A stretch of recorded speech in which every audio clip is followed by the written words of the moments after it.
അഷ്റഫ് അലിയാണ് നമ്മുടെ UDF സ്ഥാനാർത്ഥി. അപ്പോൾ അഷ്റഫ് അലി നിങ്ങളെ കുറച്ച് ദിവസം മുമ്പ് 24-ന്റെ ഫ്ലോറിൽ കണ്ടു അല്ലേ? നമ്മുടെ തമ്മിലൊക്കെ വന്നിരുന്നു. അഷ്റഫ് അലി എങ്ങനെയുണ്ട് ഇവിടുത്തെ തെരഞ്ഞെടുപ്പ് പ്രചാരണവും പ്രവർത്തനവും? പ്രിയപ്പെട്ട അബ്ദുറഹ്മാൻ രണ്ടത്താണി സൂചിപ്പിച്ചതുപോലെ മലപ്പുറം ജില്ല ഇത്തവണ ക്ലീൻ സ്വീപ്പ് ആയിരിക്കും. 16-ൽ 16 UDF തൂക്കും. ഒരെണ്ണം മറ്റൊരു വിട്ടുകൊടുക്കത്തില്ല. ഒരെണ്ണം വിട്ടുകൊടുക്കില്ല. ഉജ്ജ്വലമായ വിജയമായിരിക്കും ഉണ്ടാവുക. മലപ്പുറം ജില്ലയെ ക്ലീൻ സ്വീപ്പ് ആയിരിക്കും.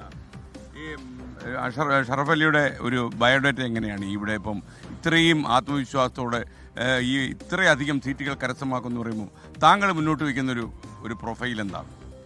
ഇത് നേരത്തെ ഇവിടെ പറഞ്ഞല്ലോ, UDF എന്ന് പറയുന്ന മുന്നണി കേരളത്തിൽ അധികാരത്തിൽ വരണമെന്ന് കേരളത്തിലെ എല്ലാ ആളുകളും ആഗ്രഹിക്കുന്നുണ്ട്. മലപ്പുറത്ത് അത് അധികമാണ്.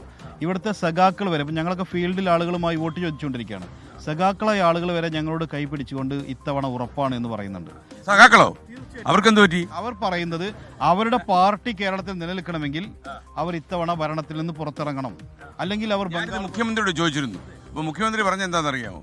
ഇത് നല്ല തന്ത്രപൂർവ്വം മറ്റേ പാർട്ടിക്കാർ ഇറക്കി വിടുന്ന കലാപരിപാടിയാന്ന് പറഞ്ഞു. ഒരിക്കലുമല്ല. മുഖ്യമന്ത്രിക്ക് എന്നാൽ കൃത്യമായ വിവരം ഗ്രൗണ്ടിൽ നിന്ന് ലഭിക്കുന്നില്ല എന്നുള്ളതാണ് മനസ്സിലാക്കേണ്ടത്.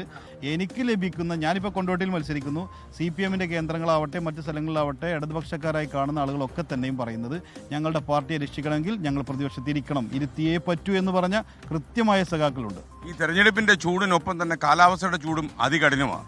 ഞാനിന്ന് ഈ വണ്ടിയിൽ ഇങ്ങോട്ട് വരുന്ന സമയത്ത് ഞാൻ ആലോചിക്കുകയായിരുന്നു, നിങ്ങൾ സ്ഥാനാർത്ഥികൾ ഒരിക്കലും ഇല്ലാത്ത പോലെ ഇത്രയധികം ചൂട്, അകത്തും പുറത്തും ഒരുപോലെ ചൂട്, ടെൻഷൻ ഉണ്ടാവുമല്ലോ ഒരു ഇലക്ഷൻ നിൽക്കുമ്പോൾ. അത് കൂടാതെ ഇത്രയധികം 36 ഡിഗ്രി സെൽഷ്യസിലൊക്കെ ജോലി ചെയ്യേണ്ട അവസ്ഥയാണ് അല്ലേ?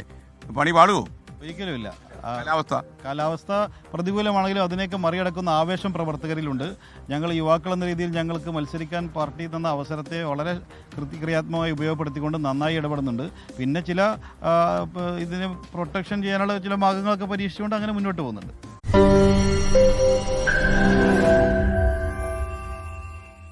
ലോകത്തെവിടെയായാലും ഏത് സമയത്തും 24 വാർത്തകളും ഓഗ്മെന്റഡ് റിയാലിറ്റി പാക്കേജുകളും എക്സ്പ്ലെയിനറുകളും വിശദമായി കാണാൻ ഞങ്ങളുടെ YouTube ചാനൽ നിങ്ങൾക്ക് സബ്സ്ക്രൈബ് ചെയ്യാം.